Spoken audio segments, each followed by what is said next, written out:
bagi segala dosa, dan dengannya Allah mengabulkan segala hajat dan menjadikan kita di antara hamba-hamba-Nya yang bertakwa. Amin ya rabbal alamin. Maka pengajian kita yang lepas, kita sedang berada membicarakan tentang rukun niat di dalam solat. Dan apa yang diwajibkan dalam niat adalah 3 perkara. Pertama sekali, apa yang dikenali sebagai qasdul fi'li. Qasdul fi'li maksudnya kita niat melaksanakan perbuatan solat. Yang kedua dikenali sebagai fardiyah. Dan yang ketiga adalah ta'yin.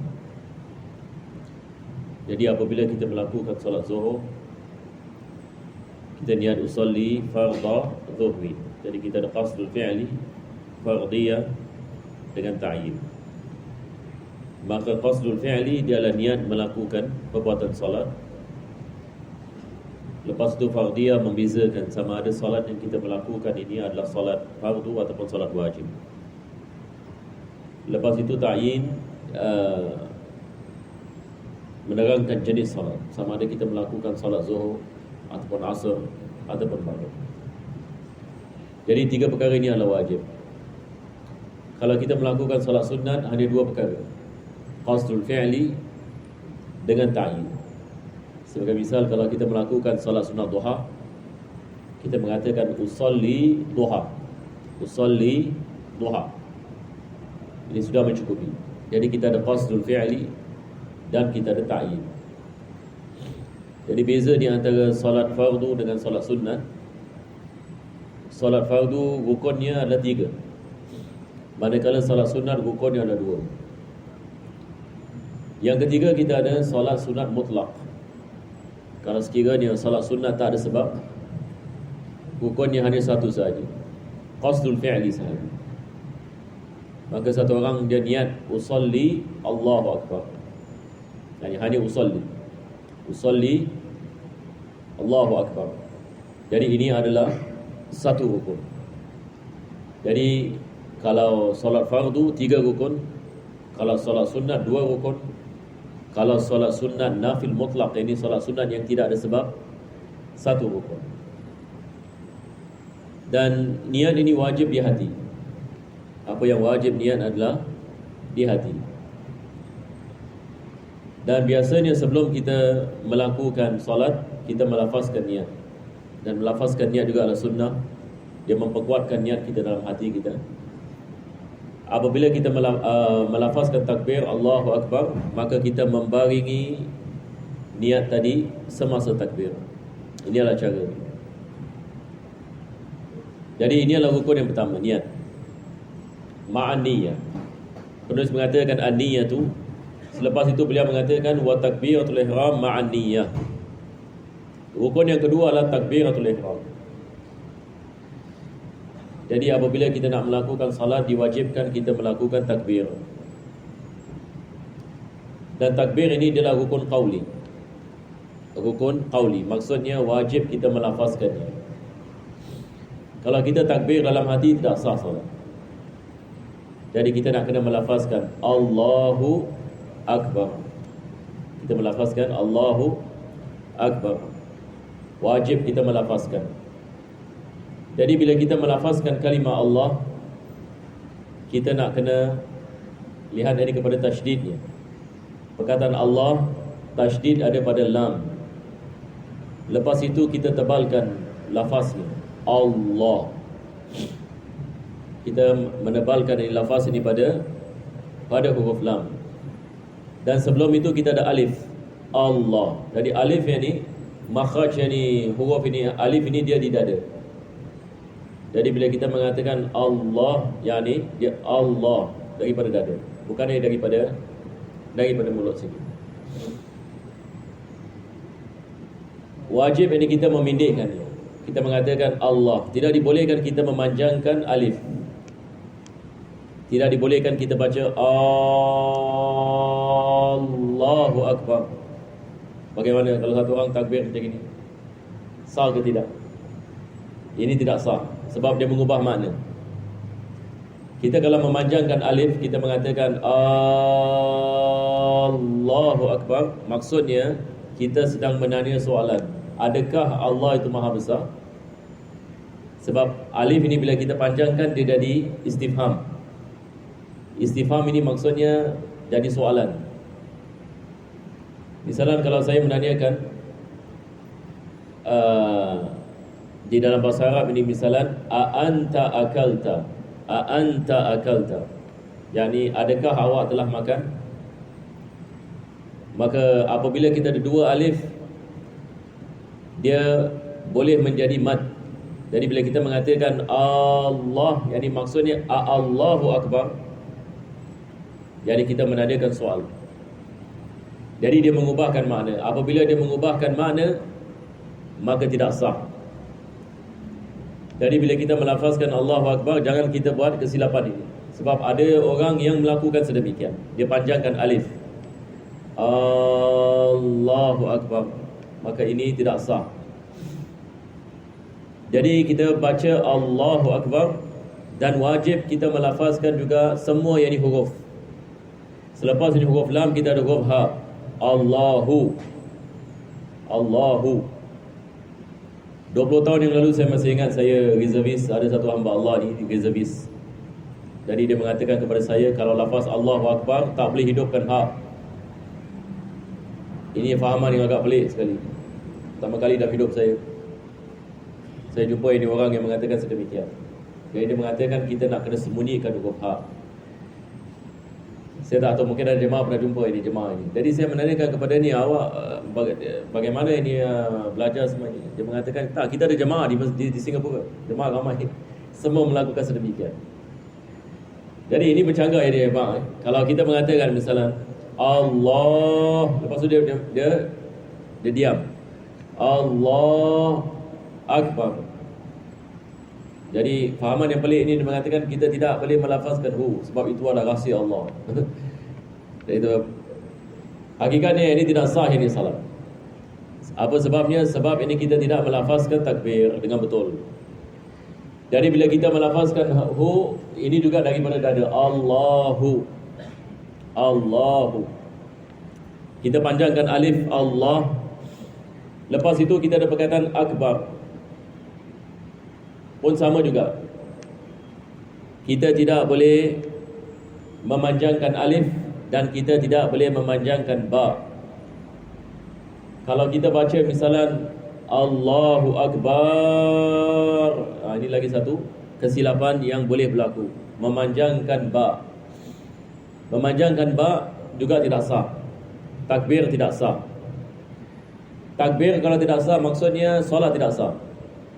Bila kita mengatakan takbir tidak sah, maksudnya salat tidak sah. Sebab salat ini dia bermula dengan takbir, dia diakhiri dengan taslim. Kalau takbir tidak sah, permulaan juga dah tak sah. Jadi kita tidak boleh memanjangkan huruf ba. Sebab kalau kita memanjangkannya akbar, maksudnya gendang. Dalam bahasa Arab akbar gendang. Jadi ini lagi bahaya. Kita mengatakan Allah gendang, na'udzubillah. Kalau kita mengatakan Allahu Akbar, yakni dia membawa makna tersebut. Maka ini bukan saja boleh membatalkan salat, tetapi kalau satu orang itu sengaja melakukannya, boleh membawa kepada kekufuran. Sebab dia mengatakan ini Allah itulah gendang, na'udzubillah min dzalik.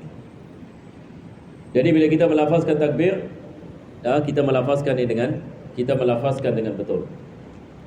Dan kita membaringi niat semasa takbir. Ini seperti mana penulis mengatakan, wa takbiratul ihram ma'an niyati, bersama niat. Jadi niat yang kita melakukan sebelum salat itu hanya menghadirkan, tetapi bila kita takbir Allahu Akbar, ini masanya kita membaringi niat semasa takbir. Jadi ini adalah rukun yang kedua.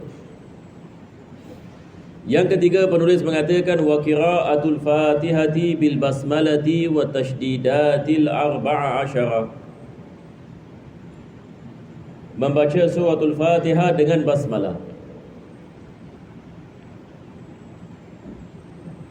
Dan basmalah ini kenapa penulis mengatakan dengan basmalah? Sebab dalam mazhab Syafi'i, basmalah daripada Fatihah. Basmalah daripada Fatihah. Berbeza dengan mazhab Hanafi, mereka menganggap basmalah bukan daripada Fatihah. Jadi kalau kita salat di masjid, mereka tidak baca basmalah dengan kuat. Mereka baca basmalah dengan pelan. Yani imam mereka kalau salat jahriyah dia baca bismillahirrahmanirrahim, alhamdulillah, yani dia baca dengan kuat. Tetapi basmalah dibaca dengan pelan. Sebab mereka menganggap basmalah ini bukan daripada Fatihah, tapi dia daripada Quran, tapi bukan daripada Fatihah. Kita dalam mazhab Syafi'i, kita menganggap basmalah daripada Fatihah, maka wajib kita baca basmalah. Kalau tak sah Fatihah kita. Fatihah kita tidak sah kalau kita tidak baca bismillahirrahmanirrahim. Wajib kita baca basmalah dan juga kita menghidupkan tasydid 14. Dalam Fatihah kita ada 14 kali tasydid. Misalnya kita ada perkataan iyyaka na'budu wa iyyaka. Jadi tasydid pada huruf ya. Jadi tasydid ini membawa dua huruf. Jadi di sini ada dua ya. Iya waladda. Jadi kita ada dua dot. Jadi tasydid membawa dua huruf. Jadi penulis mengatakan wajib menghidupkan tasydid, dan dalam Fatihah daripada awal termasuk basmalah sampai waladdallin kita ada 14 tasydid.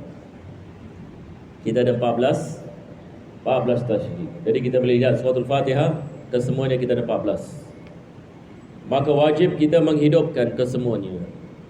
Wa ikhrajud dadi minadh-dha. Penulis mengatakan wajib kita membezakan huruf dad dengan huruf dha. Ini apabila kita baca waladdallin,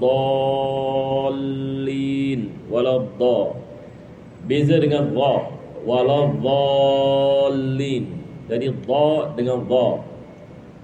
Dan huruf dad ini makhrajnya adalah di tepi, manakala huruf dha makhrajnya di depan.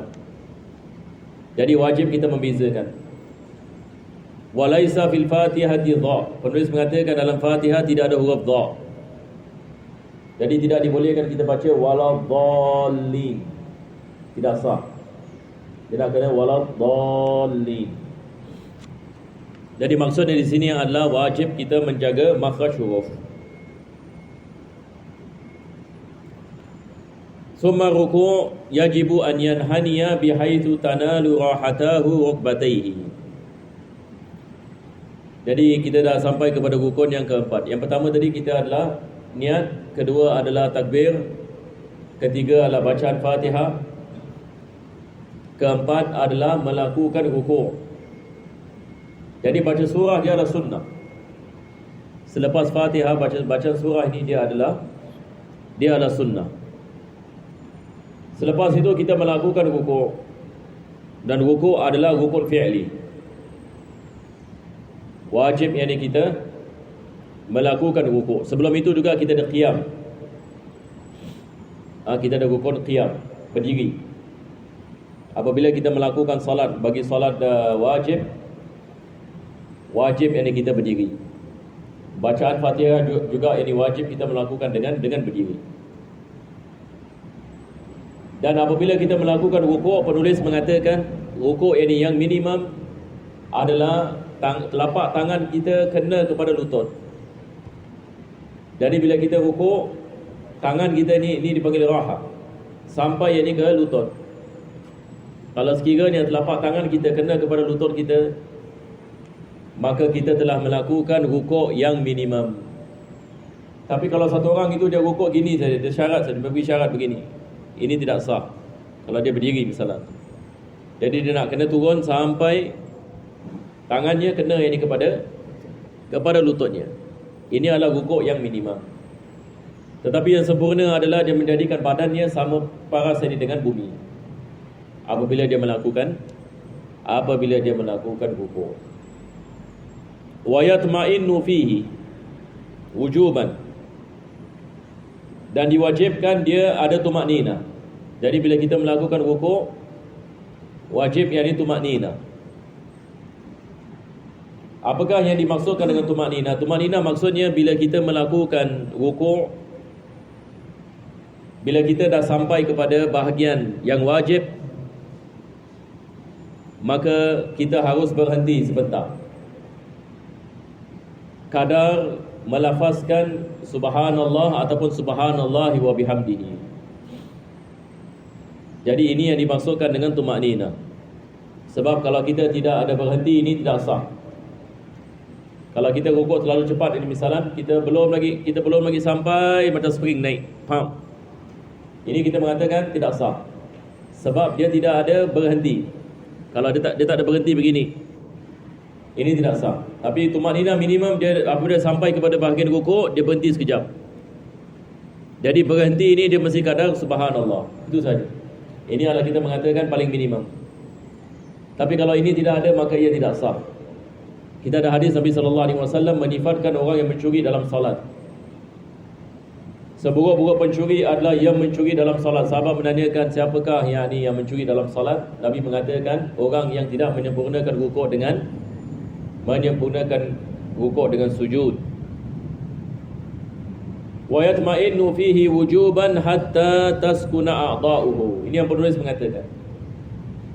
Diwajibkan dia ada tumakninah di dalam rukuk sehingga badannya tenang. Yakni apabila badannya dalam keadaan tenang. Sama juga bila dia melakukan sujud.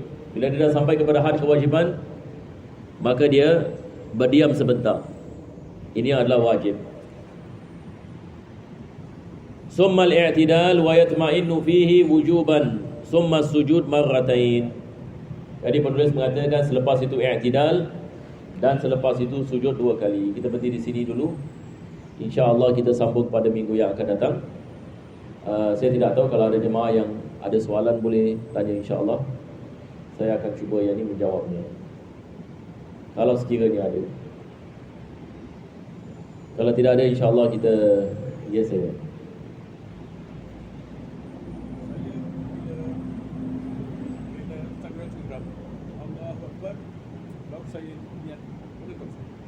Oh, itu tidak boleh.